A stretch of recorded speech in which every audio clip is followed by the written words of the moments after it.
السلام علیکم ورحمۃ اللہ وبرکاتہ۔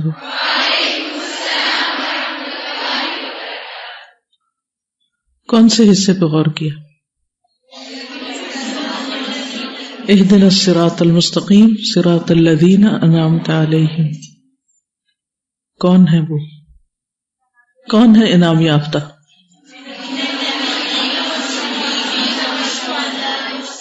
من النبیین والصدیقین والشہداء والصالحین۔ سوچے ان کے بارے میں، انبیاء، صدیقین، شہداء، صالحین۔ ان کی پیروی جب ہی ہو سکتی ہے جب ہمیں ان سے محبت ہو، وہ ہمارے لیے رول ماڈل ہو۔ اس سے بڑی کسی کی خوش قسمتی نہیں ہو سکتی کہ اس کا رب اس سے راضی ہو جائے۔ ایک شخص کے پاس پوری دنیا کی دولت بھی ہو، لیکن اگر اللہ سبحانہ و تعالیٰ اس سے ناراض ہے تو وہ دنیا کا سب سے زیادہ محروم انسان ہے۔ لیکن اگر ایک انسان کے پاس دنیاوی اعتبار سے کچھ بھی نہ ہو لیکن اس کا رب اس سے راضی ہے تو دنیا کا خوش قسمت ترین انسان ہے، نہ صرف یہ کہ دنیا میں بلکہ آخرت میں بھی۔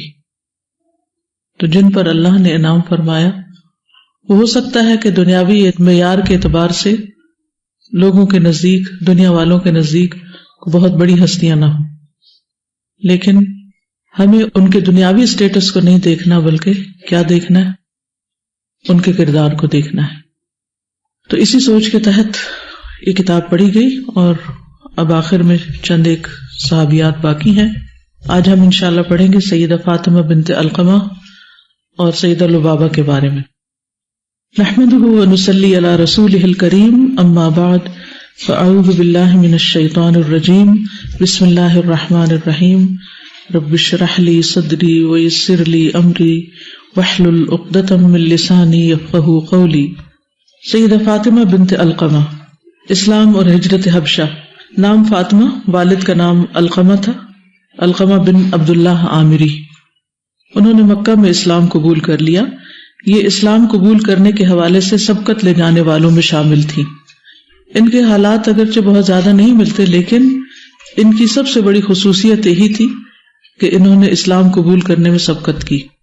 سبقت کرنے والے، آگے جانے والے، فالسابقون السابقون اور بعد میں آنے والوں میں بہت بڑا فرق ہوتا ہے۔ کسی بھی نیکی میں آگے بڑھ جانا، چاہے وہ چھوٹی سی نیکی ہی کیوں نہ ہو، جیسا کہ ہم نے پچھلے ہفتے حضرت عکاشہ کے بارے میں پڑھا کہ انہوں نے نبی صلی اللہ علیہ وسلم کے منہ سے ایک فضیلت سنتے ہی فوراً دعا کرنے کے لیے کہا، اور اس کے بعد جب دوسرے صحابی نے کہا تو آپ نے اس کے لیے دعا نہیں کی، صرف پہلے والے کے لیے کی۔ تو انسان کو زندگی میں بہت سی اپرچونٹیز ملتی ہیں، دن رات نیکیاں کرنے کے بہت سے مواقع ہمارے سامنے آتے ہیں۔ موقع سامنے آتے ہی اسے گریب کرنا چاہیے، اس میں سستی نہیں کرنی چاہیے، دیر نہیں کرنی چاہیے، تاخیر نہیں کرنی چاہیے۔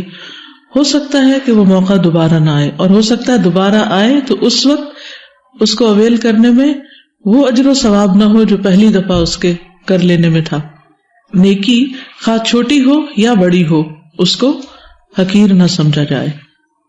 تو ان لوگوں کے لیے ان کی سب سے بڑی کوالٹی کیا تھی، اور ان خواتین کے نام یہ مسلسل جو آخر میں صحابیات آ رہی ہیں، ان کی ایک ہی کامن کوالٹی ہے، اور وہ یہ کہ وہ اسلام میں سبقت، کہ فوری طور پر لبیک کہا، اور یہ نہیں دیکھا کہ مخالفت کیسی ہے، ہمارا فیوچر کیا ہوگا، ہمارا بنے گا کیا، ہمارے گھروں کا کیا ہوگا، ہماری دنیا کا کیا ہوگا۔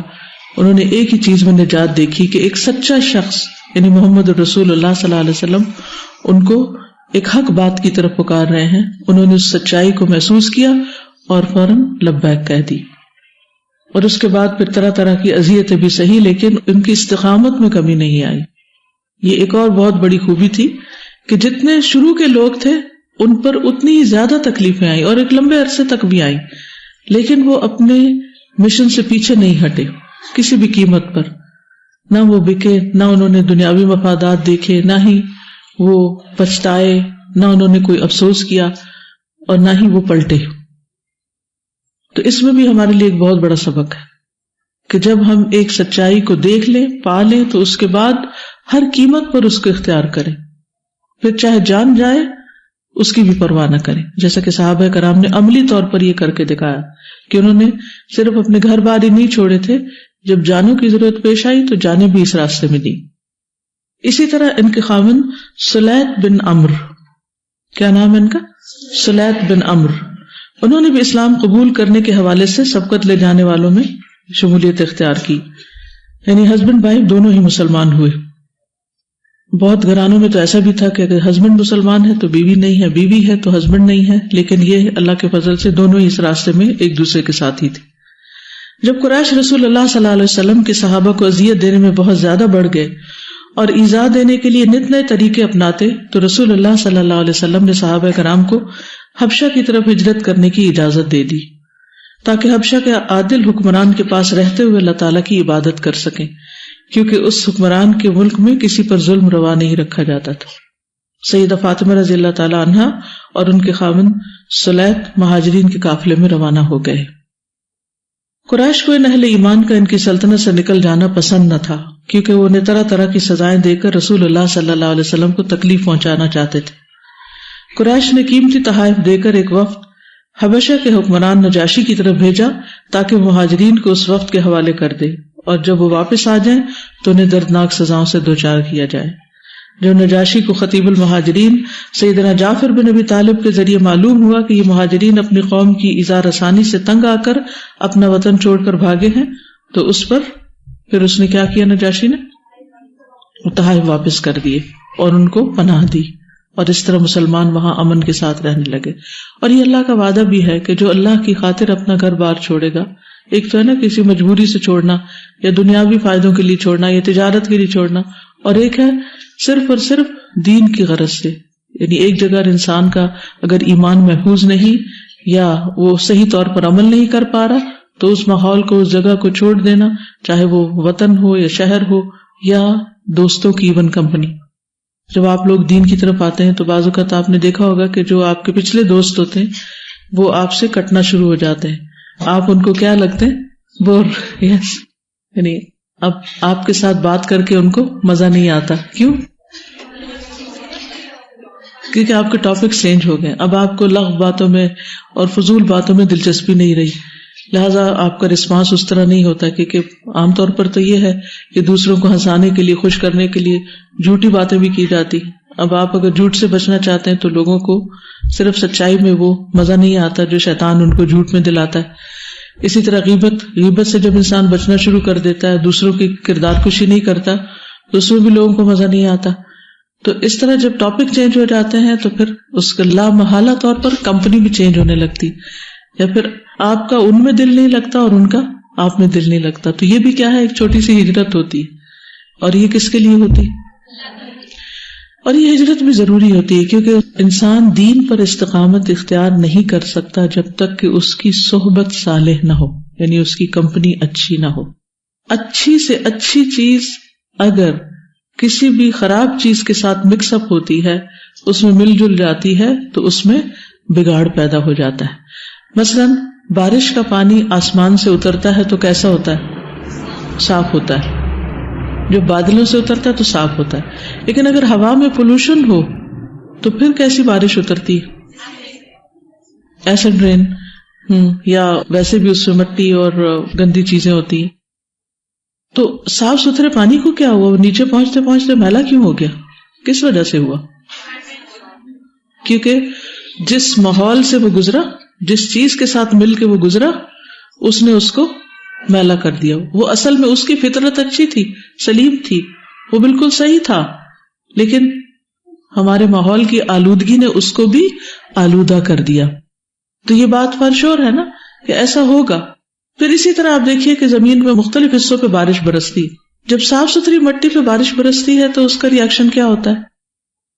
سوندھی سوندھی خوشبو آتی ہے نا اس میں سے، اور اگر اس میں بیج ڈالے ہوں اچھے تو پھل پھول نکل آتے ہیں، اور یعنی پودے نکلتے ہیں، اور اس سے خوشگوار باغ لگ جاتا ہے. وہی بارش جب کوڑے کے ڈھیر پہ پڑتی ہے پھر کیا ہوتا ہے؟ سب کو پتہ نا کیا ہوتا ہے.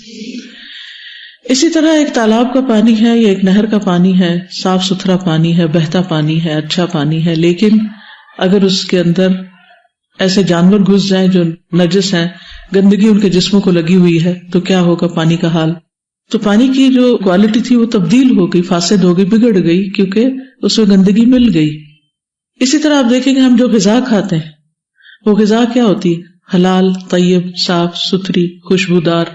لیکن ہمارے پیٹ کے اندر جو نجاستیں ہوتی ہیں، جو گندی چیزیں ہوتی ہیں اور جو کیمیکل ری ایکشنز ہوتے ہیں، ان کے ساتھ مل کے جو وہی چیز باہر آتی ہے تو کس شکل میں آتی ہے؟ انتہائی بدبودار. تو ایک صاف ستھری غذا کو کس چیز نے بدبودار کر دیا اور کس درجے کا بدبودار کر دیا؟ اس مکسچر نے یا اس چیز نے جو اس کے ساتھ اندر جا کے ملی. تو اس لیے یہ بات ہمارے ذہن نشین ہونی چاہیے کہ ہم اپنے ماحول کی پیداوار ہوتے ہیں. جس طرح کا انوائرمنٹ ہوتا ہے ہمارے ارد گرد، ویسے ہی ہم بن جاتے ہیں. ہم کتنی بھی کوشش کریں ہم اس سے بچ نہیں سکتے. بہت ہی کوئی اسٹرانگ ایمان کسی کے اندر ہو تو وہ اپنا اثر دوسروں پہ چھوڑے، یعنی یا دوسرے آپ کو تبدیل کر دیں گے یا پھر آپ دوسروں کو کر دیں گے. تو اگر آپ کا ایمان مضبوط نہیں تو کیا آپ دوسروں کو تبدیل کر سکتے ہیں؟ نہیں، کیونکہ ایمان مضبوط نہیں تو عمل بھی نہیں، اور اگر عمل نہیں تو آپ کے اثرات بھی نہیں ہو سکتے، کیونکہ زبانی تقریریں کچھ نہیں کرتی جب تک کہ آپ کا عمل اس کے مطابق نہ ہو. لوگ آپ کی باتوں کو نہیں دیکھتے، لوگ آپ کے عمل کو دیکھتے ہیں کہ آپ کرتے کیا ہیں. تو اس لیے اگر آپ خود یا آپ کے بہن بھائی یا کسی پر بھی جو آپ کام کر رہے ہیں، اگر آپ چاہتے ہیں کہ واقعی وہ دین کے اندر آ جائیں تو ان کو ویسا ماحول دینا ہوگا.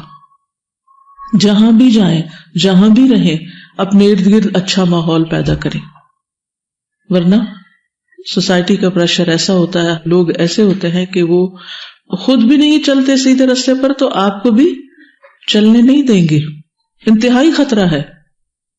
چاہے آپ نے کتنے بھی پارے حفظ کر رکھے ہوں، آپ نے تفسیریں یاد کر رکھی ہوں، آپ ٹاپ کر رہے ہوں، آپ کے کتنے بھی اچھے نمبر ہوں، آپ نے بہت سے اسلامی کورس کر رکھے ہوں، کچھ بھی فائدہ نہیں دے گا جب تک کہ آپ ماحول نہیں بنائیں گے اور اچھے لوگوں کی تلاش میں نہیں ہوگے. یعنی اگر آپ خود نہیں بنا پا رہے، بعض اوقات ایسا ہوتا ہے نا کہ آپ کے اندر قوت ہوتی ہے اور آپ دوسروں کو متاثر کر لیتے ہیں، اور بعض جگہ ایسا ہوتا ہے کہ آپ نہیں کر پاتے. تو اس صورت میں کیا ہوتا ہے کہ پھر آپ کو اپنے آپ کو دوسروں کے حوالے نہیں کر دینا، پھر لازمی اپنے لیے ایسے لوگ تلاش کرنے کہ جہاں پر آپ کرتے. وہ جو 99 کا قاتل تھا، 99 لوگوں کا قاتل، اس کو توبہ کے لیے کیا مشورہ دیا گیا تھا؟ نیک بستی میں جاؤ، نیک لوگوں میں جا کے بیٹھو، تب تم باز آ سکو گے، اپنی غلطیاں چھوڑ سکو گے، ورنہ مشکل ہے. اب دیکھیے کہ درخت ہمارے ماحول کو خوشگوار بناتے ہیں، ہماری فضا کو اچھا کر دیتے. کیوں؟ لیکن جب رات ہوتی ہے تو وہی درخت کیا کرتے ہیں؟ وہی زمین ہے، وہی درخت ہیں، وہی پتے ہیں ان کے، لیکن رات کو کاربن ڈائی آکسائڈ خارج کرنے لگتے ہیں کیونکہ وہ سورج کی روشنی ان کو نہیں مل رہی. اس لیے جب ہماری زندگی میں بھی سورج کی روشنی نہیں رہتی، ہدایت کی روشنی نہیں رہتی، ماحول ہمارا اندھیرا ہو جاتا ہے، ہم ظلمات میں چلے جاتے ہیں، تو پھر ہمارے اندر سے بھی آکسیجن کی بجائے کاربن ڈائی آکسائڈ نکلنے لگتی ہے. ہاں، ایک درخت ایسا ہے جو رات کو بھی آکسیجن دیتا ہے. کسی کو معلوم ہے وہ کون سا؟ نیم کا درخت. یس، نیم کا درخت جو ہے وہ دن کو بھی اور رات کو بھی وہ آکسیجن ہی دیتا ہے، لیکن وہ ہے کڑوا، میٹھا نہیں ہے. لیکن بہت فائدہ مند ہے، بے شمار فائدے ہیں اس کے. تو اس لیے چاہے آپ کو نیم کا درخت بننا پڑے، پھر آپ اندھیرے میں بھی آکسیجن دیتے رہیں، لیکن آپ کو پھر اپنے اندر وہ کوالٹیز پیدا کرنی پڑیں گی، اور اس کے لیے ایمان اور ایسے ہی صحابہ کی زندگی جنہوں نے قربانیاں کی، ان کا مسلسل مطالعہ کرنا پڑے. کتاب اپنے اختتام کو پہنچ رہی ہے، اب مزید اس سبجیکٹ پر ہم نہیں پڑھیں گے، لیکن آپ نے اپنے طور پر ضرور اپنا کچھ وقت سیرت کے ساتھ گزارنا ہے، کیونکہ اس سے انسان کے ایمان میں اضافہ ہوتا ہے اور انسان کو راہیں ملنے لگتی کہ یہ لوگ بھی تو چلے تھے، یہ میرے لیے مشکل راستہ تو ان کے لیے تو کئی گنا زیادہ مشکل راستہ تھا. یہ لکھتے ہیں کہ اس لیے کہ یہ لوگ ایک اللہ غالب کی عبادت کرنے کو ان بتوں کی پوجا پاٹ پر ترجیح دیتے ہیں جن کو انہوں نے خود اپنے ہاتھوں سے پتھروں اور لکڑیوں سے تراشا ہوتا ہے. نجاشی نے اسلام قبول کر لیا اور قریش کے وفد کو واپس بھیج دیا، ان کے تحائف واپس کر دیے. وہ وفد اپنی قوم کی طرف ذلیل و خوار ہو کر واپس آیا. مہاجرین بہترین ملک میں بہترین حکمران کی نگرانی میں خوشحالی اور اطمینان کی زندگی بسر کرنے لگے. مسلمانوں نے حبشہ میں رہتے ہوئے امن اور سکون محسوس کیا اور اس کے مومن حکمران کی شفقت اور محبت انہیں میسر آئی.